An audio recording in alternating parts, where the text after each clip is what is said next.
देखिए, जब किसी चीज़ का पुराना ढांचा हो जाता है, कोई कार पुरानी हो जाती है, शॉकर और लाइट और पिस्टन सिलेंडर ख़राब हो जाते हैं, तो नई गाड़ी लेने की आवश्यकता पड़ती है कि नहीं पड़ती है?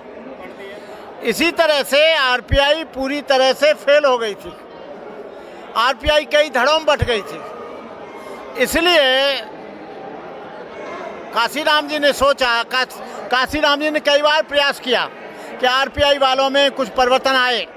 खोबरागढ़े से मिले, रासू गवई से मिले, रामदास आठम्बले से मिले और NH कुम्भारे से मिले, लेकिन उन लोगों का अपनी स्वार्थ सिद्धि दुकान को चलाने के लिए उन्होंने कभी कांग्रेस से मिल जाते, कभी बीजेपी से मिल जाते, कभी शिवसेना से मिल जाते। अभी रामदास आठम्बले शिवसेना के समर्थन से है, तो इसलिए काशीराम जी ने सोचा कि इन लोगों से अलग ही ठीक है। और काशीराम जी ने बीएसपी बनाई। 4 बार गवर्नमेंट उत्तर प्रदेश में आई और उत्तर प्रदेश में गवर्नमेंट आने के बाद सारे महापुरुषों को जो बहुजन समाज के थे उनको सम्मान को देने का काम बहुजन समाज पार्टी ने किया। लेकिन अंतराल और कालांतर में बीएसपी में कुछ गड़बड़ियां आ गई। बीएसपी में ढेर सारे लोग दलाल पैदा हो गए। बीएसपी में ढेर सारे लोग टिकटों को बेचने वाले हो गए। जो आदमी 2 साल 3 साल से काम कर रहा है और एक क्षण में ही कह दिया कि वो बेकार हो गया, कोई नोट की थैली लेके पहुंच गया, 1 करोड़ 2 करोड़ उसको टिकट दे दी और बीएसपी का ग्राफ नीचे गिर गया। जो वोट 24% था उत्तर प्रदेश में और 12% रह गया। दिल्ली में 14% था, यहाँ पर 1% रह गया। जहाँ यहाँ 17 पार्षद थे वहाँ पर 1 पार्षद भी नहीं है। क्यों? यदि ग्राफ बढ़ता तो 17 की जगह 34 होते या 20 होते, लेकिन एक भी नहीं हुआ। उत्तर प्रदेश में एमएलए का इलेक्शन हुआ, एक भी नहीं आया।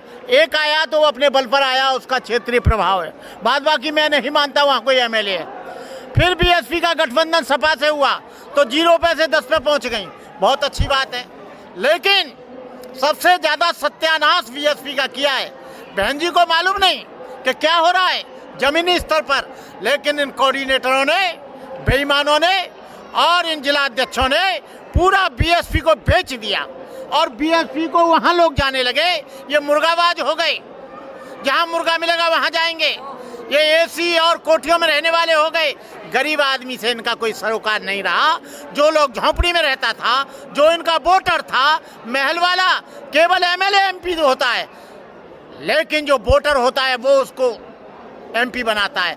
वोटर से ये कट गए, लोगों से अलग हो गए। जमीन पे कोई काम नहीं किया।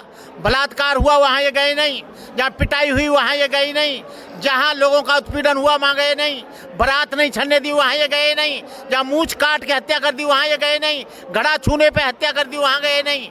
इसलिए लोग सोचते हैं कि हम क्या करेंगे।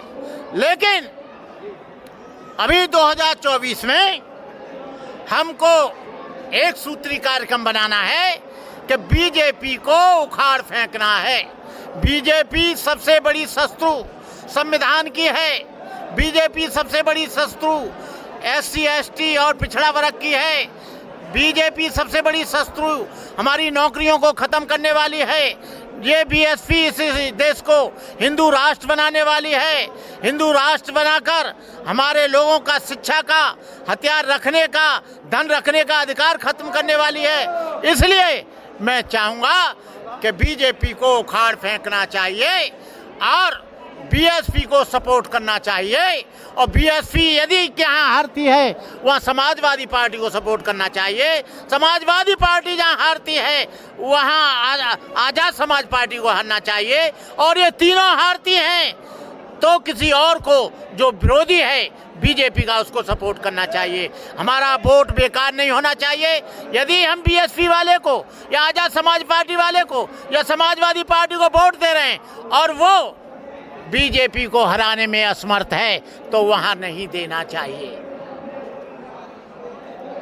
जैसे कि शाह काशीराम थे, कब लोगों में जाते थे, घर घर जाते थे, चौपाल लगाते थे और समाज को जागरूक करते थे। जब बसपा एकदम ग्राफ बढ़ता चला गया बसपा का, तो बसपा के जो विधायक एमएलए वो अपनी अपनी एसी रूमों में बैठ गए और पब्लिक से मिलना जुलना बंद कर दिया। उसी के बाद साहब काशीराम 2006 में हमें छोड़कर चले गए। उसके बाद से 2007 में पूर्ण बहुमत से सरकार बनी, लेकिन उसके देखिए बाद बसपा का गिराव 8 अक्टूबर को 2006 को मेरे 36 वर्ष पूरे हुए थे। आज 48 वर्ष मेरे संन्यास को हो गए। दूसरे दिन काशीराम गुजर जाते हैं। काशीराम जी का अंतिम संस्कार काशीराम की अस्थियों के साथ लखनऊ, सारे पेपरों में सारों में देख लेना, मैं लेके गया था। काशीराम जी का अंतिम संस्कार बनते करुणाकर ने किया। काशीराम के साथ 25 वर्ष बनते करुणाकर रहा। ऐसा नहीं है, मैं अपनी तरफ से कह रहा हूँ। मायावती को पूछ लेना, किसी देश के व्यक्ति को पूछ लेना, किसी कोऑर्डिनेटर को पूछ लेना, लेकिन काशीराम जी वाली बीएसपी रही नहीं। ब्राह्मण शंख बजाएगा, हाथी आगे जाएगा। हाथी नहीं गणेश है, ब्रह्मा विष्णु महेश है। जो हमारा एक कॉन्सेप्ट क्लियर था कि हम ब्रह्मा को भी नहीं मानेंगे, विष्णु को भी नहीं मानेंगे, गणेश को भी नहीं मानेंगे, हम केवल डॉक्टर अम्बेडकर को मानेंगे, उससे चरमराया। और कुछ एक ब्राह्मण ने पूरे बौद्ध धर्म को भारत से खत्म कर दिया और एक ब्राह्मण ने आके पूरे बीएसपी को खत्म कर दिया। जो ब्राह्मण ने कह दिया बहन जी मिलना मत, बहन जी ये मत करना, बहन जी वो मत करना, और उसकी गाइडेंस में, उसके विश्वास में इतनी आ गई कि आम आदमी से मिलना जुलना बंद हो गया। आम आदमी जो इनका वोटर है वो मिल नहीं सकता। अभी आप 10 लाख रुपए लेकर जाइए, तुरंत आपकी मुलाकात हो जाएगी। और बनते करुणाकर जा रहा है जो 45 वर्ष से, वहाँ मिशन का कोई मतलब नहीं रहा, वहाँ धन का मतलब हो गया, वहाँ अच्छे आदमी का कोई मतलब नहीं रहा, नोटों का मतलब हो गया। जो ज़्यादा नोट देगा वही टिकट पाएगा। इसलिए मैं फिर भी कह रहा हूँ कि बीएसपी को सपोर्ट करना चाहिए यदि सीट जीत रही है तो, और सीट नहीं जीत रही है तो किसी और को सपोर्ट करना चाहिए जो बीजेपी को टक्कर दे सके, बीजेपी को हरा सके, बीजेपी को तहस नहस कर सके, बीजेपी को तहस नहस कर सके, बीजेपी को हरा सके, उस आदमी को वोट देना चाहिए। तो हमारे साथ बनते करुणाकर थे और बहुजन समाज पार्टी के विषय में उन्होंने बहुत ही अच्छे तरीके से समझाया। जय भीम, नमो बुद्धाय।